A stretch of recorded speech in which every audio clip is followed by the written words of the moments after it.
अच्छा, वाटर का जो चैप्टर था हमारा वो कंप्लीट हो चुका था। अब ये लास्ट पे कुछ क्वेश्चंस हैं जो कि मैंने खुद लिखे हैं यहाँ पे, जो पेपर के पॉइंट ऑफ व्यू से इंपॉर्टेंट है। आपको आ सकते हैं कि सॉल्वेंट की क्या प्रॉपर्टीज़ होती हैं, हाइड्रोलाइसिस क्या होता है, इम्प्योरिटीज़ क्या होता है, इनके बारे में आपको पता होना चाहिए। चाहे दो दो लाइन्स का आप इनके बारे में लिखें, लेकिन आपको पता होना चाहिए कि क्या जो है ना इनका, ये क्या चीज़ होती है। ठीक है, तो बाकी हमने पूरी बुक का सारा कुछ कवर कर लिया था। अब ये 3 एक्स्ट्रा क्वेश्चंस हैं जो इस चैप्टर का हिस्सा है लेकिन दिए नहीं गए थे बुक में। अब सबसे पहले अगर हम बात करें तो सॉल्वेंट की क्या प्रॉपर्टीज़ होती हैं। जो अच्छा सॉल्वेंट होता है वो वही होता है जो अपने अंदर हर तरह के सोल्यूट को डिसॉल्व कर ले। अब सोल्यूट क्या होता है और सॉल्वेंट क्या होता है। अब हमने यहाँ पर एक फॉर एग्जांपल एक ग्लास लिया हम लोगों ने, इसके अंदर हम लोगों ने पानी ले लिया और पानी को एक सोल्यूशन हम तैयार करें। ठीक है, यहाँ पे पानी हमने लिया और उसके अंदर हम लोगों ने फॉर एग्जांपल साल्ट डाल दिया इसके अंदर। ठीक है, अब जो साल्ट है वो बहुत कम मिकदार में मैंने इसके अंदर डाला और इसको हल करके पानी के अंदर हल करके एक सोल्यूशन तैयार कर लिया। अब ये जो सोल्यूशन है वो दो तरह की चीज़ों से बना है, एक पानी उसमें डाला और एक साल्ट डाला। तो अब यहाँ पे ये जिस चीज़ ने साल्ट को अपने अंदर हल किया उस चीज़ को बोलेंगे सॉल्वेंट, और जो चीज़ हल की गई है इसके अंदर उसको बोलेंगे सोल्यूट। तो अच्छा सॉल्वेंट क्या होता है, जो अपने अंदर जो है वो बहुत सारे हर तरह का सोल्यूट जो अपने अंदर ऐड कर सके, उसके अंदर हर चीज़ जो है वो हल हो सके, तो वो अच्छा सॉल्वेंट होता है। तो सॉल्वेंट की सबसे बड़ी प्रॉपर्टी ये होनी चाहिए दैट मेक इट कैपेबल, कि वो उसको इस काबिल बना सके ऑफ डिजॉल्विंग, कि उसके अंदर हल हो सके अदर सब्सटेंसेस, दूसरे सब्सटेंस उसके अंदर हल हो सके।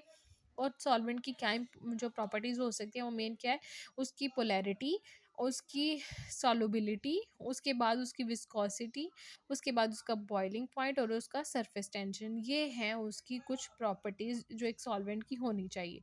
अब पोलैरिटी क्या है, solvent can be polar, solvent जो है वो पोलर भी हो सकता है जैसे कि वाटर पोलर है, और नॉन पोलर भी हो सकता है जैसे कि हेक्सेन।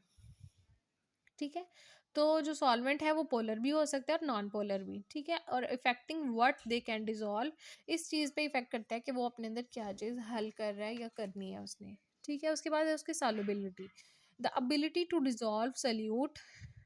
मतलब सॉल्युबिलिटी में क्या आता है कि वो वाली एबिलिटी है जिसमें सॉल्वेंट ने अपने अंदर सोल्यूट को डिसॉल्व करना है, और सोल्यूट जो है वो सॉलिड भी हो सकता है, लिक्विड भी हो सकता है, गैस भी हो सकता है। विस्कोसिटी यानी कि गाढ़ापन, सॉल्युबिलिटी का मतलब होता है हल करना, सॉल्युबल होना यानी हल होना। ठीक है, तो सॉल्युबिलिटी हल करने की सलाहियत।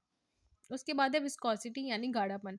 थिकर सॉल्वेंट, अगर जो सॉल्वेंट है वो गाढ़ा है जैसे कि शहद है, तो वो dissolve solute slow dissolve slower than thinner ones, यानी कि जो शहद है एक तरफ और एक तरफ पानी है, शहद के अंदर चीनी ऐड करेंगे तो वो स्लो हल होगी उसके अंदर, लेकिन अगर पानी के अंदर डालेंगे तो वो ज़्यादा आसानी से हो जाएगी। तो इस वजह से ये क्यों हुआ कि जो शहद है वो थिक है, और जो थिकर होंगे सॉल्वेंट वो स्लोअर डिजॉल्व करेंगे देन थिनर वन, जो है ना जैसे कि वाटर है वो थिन है यानी पतला है, उसकी निस्बत जो है वो थिकर ज़्यादा टाइम लेंगे, स्लोली होंगे, और ये किस वजह से हो, उसकी विस्कोसिटी की वजह से यानी गाढ़ेपन की वजह से।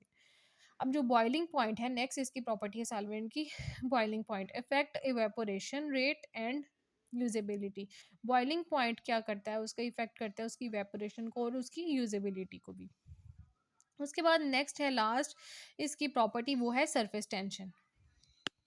इसके बारे में आपने बस इतना ही लिखना है कि इन्फ्लुएंस करती है पेनिट्रेशन को एंड स्प्रेडिंग को। ठीक है, तो ये सारी प्रॉपर्टीज़ हैं सॉल्वेंट की, एक अच्छे सॉल्वेंट की। हाइड्रोलाइसिस क्या होती है, हाइड्रोलाइसिस होती है कि अगर आपके पास कोई कम्प्लेक्स मॉलिक्यूल तैयार है, उस कम्प्लेक्स मॉलिक्यूल को आपने तोड़कर छोटे मॉलिक्यूल्स में या छोटे उसके कंपोनेंट्स में चेंज करना। फॉर एग्जांपल H2O एक कम्प्लेक्स मॉलिक्यूल है, अब हम लोगों ने इसको तोड़ा, इसकी हाइड्रोलाइजेशन की, और हाइड्रोलाइसिस करने के बाद हमने इसको इसके स्मॉलर कंपोनेंट्स में चेंज कर दिया, यानी H2 और ओ में हमने इसको चेंज कर दिया। हमने इसको तोड़ने के बाद इसके सिंपल कंपोनेंट्स में इसको चेंज किया, तो इस चीज़ को बोलेंगे कि हमने इसकी हाइड्रोलाइसिस की है। ठीक है, अब जो कार्बोहाइड्रेट्स हैं वो मोनोसेकेराइड से मिलके बने हैं, ये मोनोसेकेराइड, ये मोनोसेकेराइड, ये मोनोसेकेराइड, और इस तरह और भी बहुत सारे मोनोसेकेराइड ने मिलकर एक पॉलीसेकेराइड बना दिया। ठीक है, यहाँ पे मैं कंप्लीट नहीं लिख रही, लेकिन पॉलीसैकेराइड बना दिया। अब ये पॉलीसैकेराइड क्या है, कम्प्लेक्स फॉर्म है कार्बोहाइड्रेट्स की। अब इसने हम लोगों ने पॉलीसैकेराइड को लिया, पॉलीसैकेराइड को जब हम इसकी तोड़ फोड़ करते हैं तो इस तोड़ फोड़ को, जिस तोड़ फोड़ के बाद ये जो पॉलीसैकेराइड था अपने सिंपल कंपोनेंट्स में यानी डाइसैकेराइड में या फिर मोनोसैकेराइड में वापस कन्वर्ट हो जाता है, इस चीज़ को हम बोलेंगे कि हमने इसकी क्या किया, हाइड्रोलाइसिस की है। ठीक है, अब हम यहाँ पे पढ़ भी लेते हैं हाइड्रोलाइसिस का। मैंने यहाँ पे लिखा है कि हाइड्रोलाइसिस क्या इज अ केमिकल रिएक्शन, एक इस तरह का केमिकल रिएक्शन है where a molecule is broken, कि जिसमें मॉलिक्यूल्स को तोड़ा जाता है into simpler components, simple components में तोड़ा जाता है उसके। और हम लोग किस चीज़ का इसके लिए इस्तेमाल करते हैं, यूजिंग वाटर, पानी का इस्तेमाल करते हुए। ठीक है, आगे से वही हमने यहाँ पे मिसालें मैंने लिखी हुई हैं कि अगर जो प्रोटीन है उसको हम जो हाइड्रोलाइसिस करेंगे तो अमाइनो एसिड हमें मिलेगा और वाटर मिलेगा, लिपिड्स को करेंगे तो हमें फैटी एसिड और ग्लिसरॉल मिलेंगे, और अगर हम डाइसैकेराइड को करेंगे, उसकी हाइड्रोलाइसिस करेंगे तो हमें मोनोसैकेराइड मिलेगी। यानी ये कम्प्लेक्स मॉलिक्यूल्स हैं, इनको जब हमने इनको तोड़ा तो इनके सिंपल कंपोनेंट्स में ये चेंज हो गए, तो ये इसकी हाइड्रोलाइसिस हुई है। अब जो लास्ट है क्वेश्चन वो है इम्प्योरिटीज। इम्प्योरिटी जो है वो प्योरिटी से निकला है, प्योरिटी का मतलब होता है खालिस और इम्प्योरिटी का मतलब होता है ना खालिस।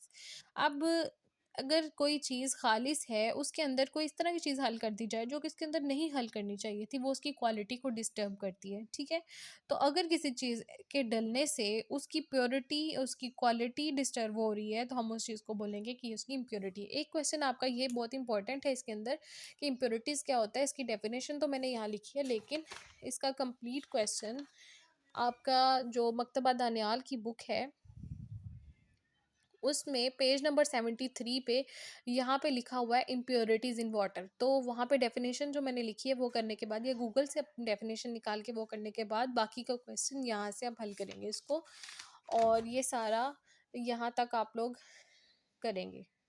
ठीक है, यहाँ तक आप इसका एक पूरा क्वेश्चन कवर करेंगे। ये इम्प्योरिटीज़ में ही आता है, इम्प्योरिटीज़ में ये इन्फेक्शियस वाटर रिलेटेड डिजीज़ेज़ और non infectious water related diseases ये दोनों आएंगी। ठीक है, अच्छा आपकी बुक में कुछ यहाँ पे मिस्टेक्स भी थी कि यहाँ पे उन्होंने इन्फेक्शियस वाटर रिलेटेड डिजीज़ नहीं लिखा हुआ था और सिर्फ यही लिखा हुआ था non infectious water related disease, तो आप यहाँ पे ये लिख लेना।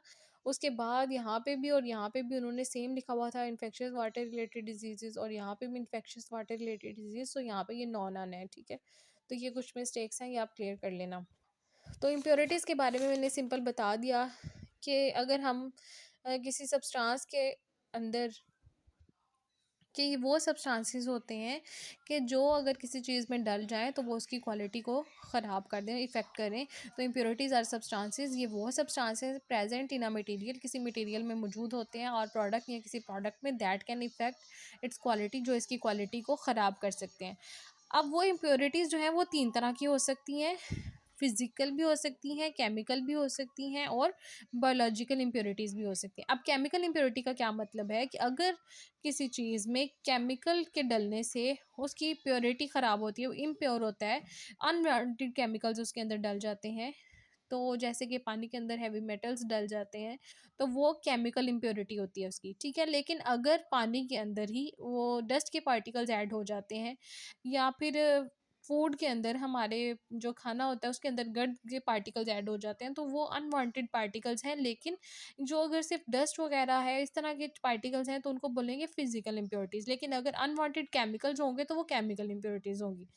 इसी तरह अब बायोलॉजिकल इम्प्योरिटीज़ क्या है, बायो का मतलब होता है लाइफ, तो बायोलॉजिकल इम्प्योरिटीज़ वो होंगी जो कि हमारे जो पानी है या जो भी खुराक है या जो भी चीज़ है उसके अंदर अगर अनवांटेड माइक्रो ऑर्गेनिजम्स उसके अंदर ऐड हो जाएं, क्योंकि ये जानदार है, बैक्टीरिया ऐड हो जाए, वायरसेस ऐड हो जाएं, चूँकि इनके अंदर लाइफ होती है, इस वजह से ये बायोलॉजिकल इम्प्योरिटीज़ में आ जाता है।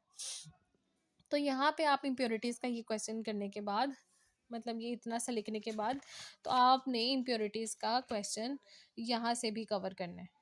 ठीक है, अगर लॉन्ग में आता है, तो अगर शॉर्ट में आता है तो आप जितना मैंने पीछे लिखा है उतना ही करेंगे। तो ये अब आपका वाटर का चैप्टर मुकम्मल कंप्लीट हो गया, ऑल शॉर्ट क्वेश्चन भी इसके और लॉन्ग क्वेश्चन सब कुछ इसमें कवर हो गया।